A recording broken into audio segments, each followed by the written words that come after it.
Bonjour à tous et bienvenue dans cette session des travaux pratiques du service ELB. Alors vous l'avez vu, hein, la première présentation un petit peu longue, forcément. Ce service est un service clé de la solution du cloud AWS. C'est un service fondamental pour la mise à l'échelle et la tolérance de panne. Et donc, il fallait que je sois un petit peu plus loquace pour bien vous expliquer l'intérêt du service. Alors, sur ces travaux pratiques, il est possible qu'il y ait des frais d'engager si le nettoyage est mal réalisé sur les interfaces des adresses élastiques qui sont en fait des adresses IP publiques, puisque on va avoir deux adresses IP publiques pour les deux instances qu'on va créer dans deux sous-réseaux différents, dans deux zones de disponibilité différentes. Et ces deux adresses IP publiques, on va les lier à une adresse IP publique qui va être en fait utilisée par Route 53 pour créer un nom DNS et qui sera la ressource pour accepter les requêtes via le listener, ce qu'on appelle l'écouteur de notre service ELB. Donc, une fois qu'on va avoir fait ça, vraiment ces travaux pratiques vont être super intéressants. Je pense que ça va vraiment vous plaire. Toutefois, si le nettoyage est mal fait, il est possible que l'utilisation de cette adresse IP publique entraîne des frais si vous ne l'effacez pas. Donc, pour ceux qui sont un petit peu frileux, n'hésitez pas à juste regarder pour comprendre comment ça fonctionne. Donc, pour les autres, eh bien, à ce moment-là, allez-y et surtout, n'oubliez pas de bien détacher et de bien supprimer toutes les ressources qui ont été créées et ne vous fiez pas uniquement à l'équilibreur de charge. Allez bien voir les interfaces, hein, les ENI. Vraiment, pensez bien à les supprimer. Donc ça va se passer dans la console, on ne va pas aller directement dans le service ELB puisqu'il n'existe pas en tant que service dans la console. En effet, l'équilibreur de charge apparaît dans le service EC2. Alors, préalablement, ce qu'on va faire, c'est qu'on va faire un peu de nettoyage sur ce qu'on a déjà réalisé. Donc je vous invite à venir à la console sans aller dans aucun service. Donc on se retrouve tout de suite de l'autre côté. Alors voilà, pour ce nouvel exercice, ce que j'ai fait, c'est que j'ai tout supprimé. Donc dans le VPC, je n'ai que mon VPC.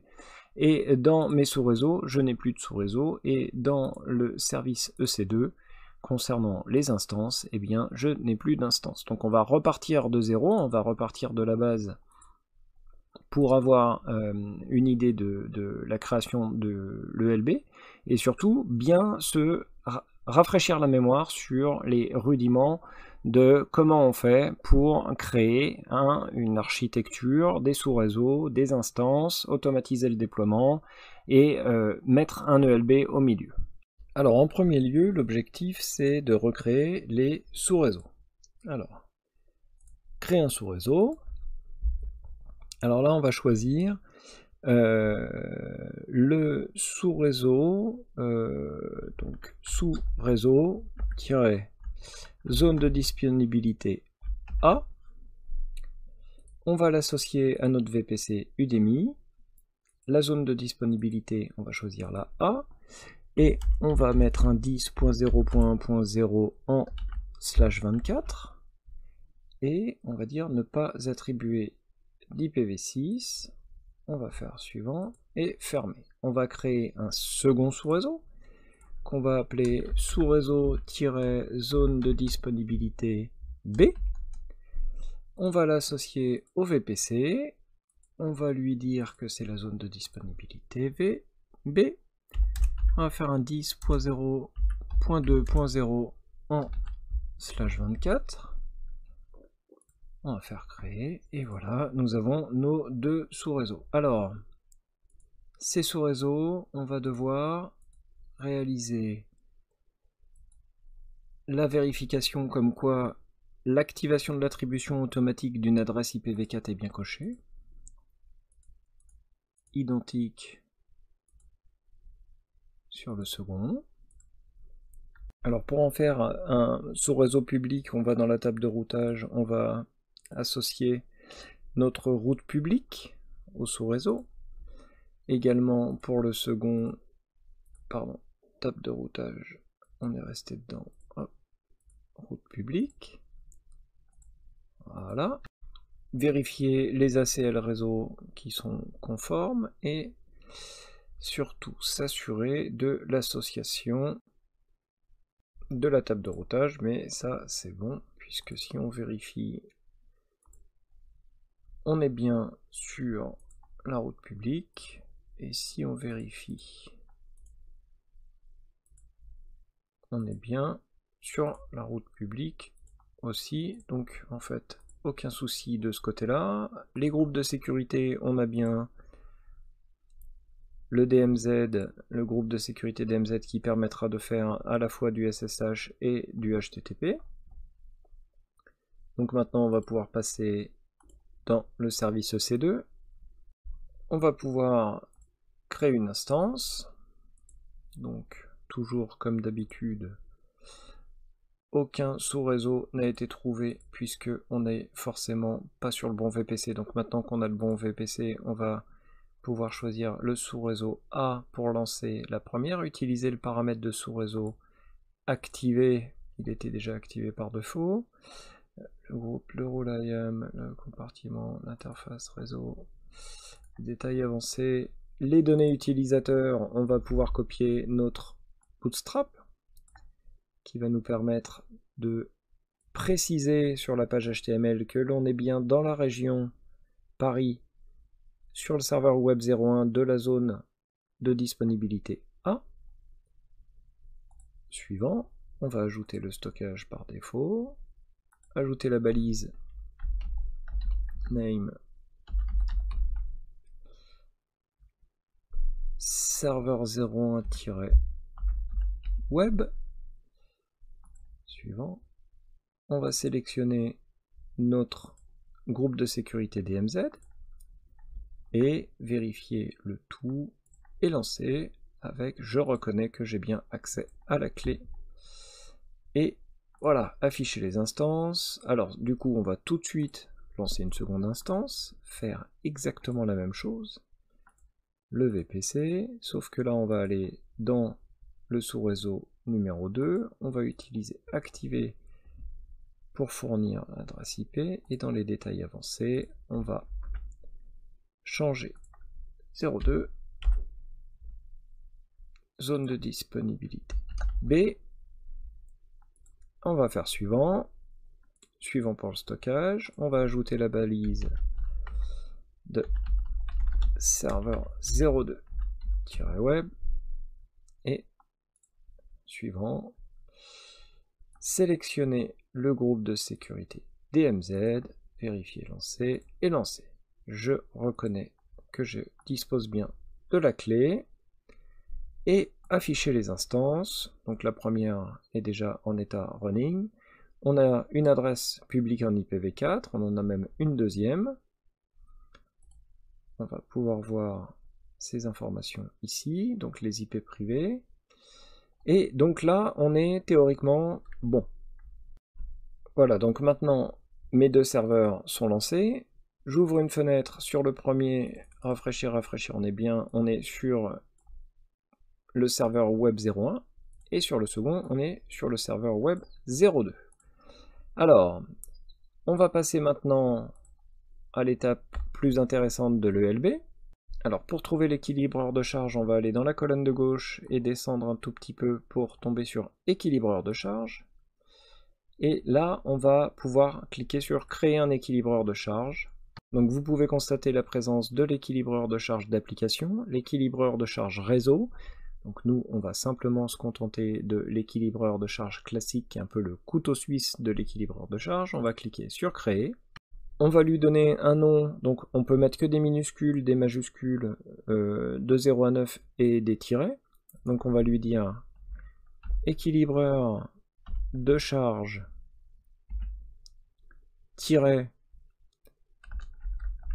Udemy. Sélectionner notre VPC. Alors on va laisser l'équilibreur de charge en public.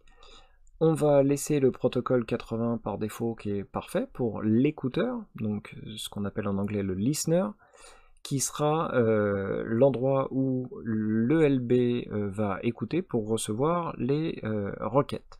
Donc maintenant, il nous reste à ajouter les sous-réseaux. Donc on va cliquer sur plus, voilà, donc les sous-réseaux sélectionnés apparaissent dans la zone des sous-réseaux sélectionnés. On va cliquer sur suivant, on va utiliser notre groupe DMZ, on va cliquer sur suivant, et ici, on va voir que pour améliorer la sécurité de l'équilibreur de charge n'utilise pas d'écouteurs sécurisés. Alors si votre trafic vers l'équilibreur de charge doit être sécurisé, utilisez le protocole HTTPS ou le protocole SSL pour votre connexion frontale. Vous pouvez revenir à la première étape et configurer les écouteurs. Alors, on va le laisser en HTTP pour le test. Ici, on va voir le protocole pour tester la vérification de l'état. Donc, on va requêter directement le index.html sur le port 80 en HTTP. Et on va lui laisser un délai de réponse de 2 secondes sur un intervalle de 5 secondes avec un seuil de défectuosité de 2, donc suite à 2 échecs, on considérera qu'il est défectueux. Et pour repasser en bonne santé, il faudra qu'il subisse 3 tests consécutifs, donc 2 secondes sur un intervalle de 5 secondes, donc au bout de 15 secondes de réponse, ou 20 secondes environ, pour passer correctement 3 tests, et bien à ce moment-là, on aura un indicateur de bonne santé de la ressource. On va cliquer sur suivant, on va pouvoir sélectionner nos 2 instances pour activer l'équilibrage de charge entre zones et activer le drainage de la connexion. Alors ça, c'est le nombre de secondes nécessaires pour permettre au trafic existant de continuer à passer. Alors cette valeur est un temps d'expiration puisque le drainage permet, en fait, lorsque l'une des 2 instances risque de passer en état défectueux, à ce moment-là, la session en cours doit avoir une durée de vie. Tout simplement pour potentiellement reprendre, puisque cette instance peut, elle, être de retour. Elle peut être injoignable pour une raison X ou Y, et puis tout simplement être de nouveau disponible. Donc si c'est le cas, elle a 300 secondes pour revenir, sans quoi la session sera définitivement stoppée, c'est-à-dire que l'ELB n'enverra pas, ne continuera pas avec cette session à transmettre les informations. Alors on va pouvoir ajouter une balise avec le nom, on va dire que c'est l'ELB-Udemy, et on va vérifier et créer, tac tac tac tac tac, toutes les informations sont bonnes, on clique sur créer, et voilà notre équilibreur de charge créé avec succès. Donc là on va pouvoir fermer, et constater, comme on l'a vu, hein, alors là il faut descendre un petit peu pour avoir l'équilibreur de charge, et ici on va pouvoir voir les actions qui sont disponibles, on peut modifier les vérifications d'état, des sous-réseaux, des instances, des écouteurs, et modifier les groupes de sécurité, c'est-à-dire toutes les étapes que l'on a passées pour créer l'équilibreur de charge classique. Alors désormais, on va vérifier rapidement les éléments qui sont à notre disposition, et principalement le plus important, c'est que l'on va pouvoir disposer du nom DNS qui a été affecté à notre load balancer, donc en accord avec Route 53, et on va pouvoir aller tester cette URL qui va être le point d'entrée de notre trafic. Alors on pourra aller dans Route 53 et personnaliser directement cette URL en disant bah en fait non, je veux pas que ce soit celle-là, je veux que ce soit mon nom de domaine courseinformatiqueenfrançais.com, et que directement ça puisse être dirigé vers ce nom, cet enregistrement DNS, et dont le trafic sera directement réparti sur les 2 instances qui font partie de nos 2 zones de disponibilité. Alors c'est tout simplement ce qu'on va faire tout de suite. On va aller dans le service Route 53, dans notre zone hébergée, cliquer sur notre nom de domaine, et on va créer un enregistrement tout simplement en A en IPv4, et on va créer un alias qui lui va avoir la possibilité de sélectionner les cibles de services existantes. Et là, qu'est-ce qu'on voit? On voit que notre ELB Udemy, eh bien, apparaît dans la liste. On va lui faire une stratégie de routage simple et on ne va pas demander l'évaluation de la cible puisque le LB s'en occupe déjà. Donc on va faire créer et on va se retrouver avec coursinformatique.com qui ira directement se connecter de façon transparente sur l'entrée DNS de l'ELB. Voilà, donc ce qu'on va faire, c'est qu'on va ouvrir un nouvel onglet, on va faire un CTRL-V, on va faire entrer, et on est tombé sur le serveur 1, c'est-à-dire celui-ci. On a le 2 aussi, donc si on rafraîchit, 1, 2, 1, 2, 1, 2, bon, là, vous voyez, une fois sur deux, la bascule s'effectue correctement alors que l'on requête uniquement le seul domaine. Le domaine étant l'entrée DNS directement créée par Route 53 pour le service ELB. Alors nous, ce qui nous intéresse, c'est aussi de voir si cours informatique en français répond de la même façon. Et en effet, on est bien sur coursinformatiqueenfrançais.com et on se rend compte que notre serveur web nous dirige de la même façon, puisque cette entrée correspond à cet alias, qui lui répond de cette façon. Donc là, sous le nom, on est exactement dans la même configuration. Et si on observe nos instances, elles répondent bien chacune individuellement. Le LB sous son nom de DNS Route 53 et Route 53 exécute un alias directement. Donc voici la magie de LB. Voici comment ça fonctionne. Donc on arrive au terme de cet atelier concernant ELB. J'espère que ça vous a plu. Maintenant vous comprenez bien comment fonctionne la haute disponibilité. Et on va passer au résumé de cet atelier. Donc ceux qui ont le temps, je vous rejoins tout de suite de l'autre côté. Et puis pour ceux qui n'ont pas le temps, comme d'habitude, je vous dis à très bientôt.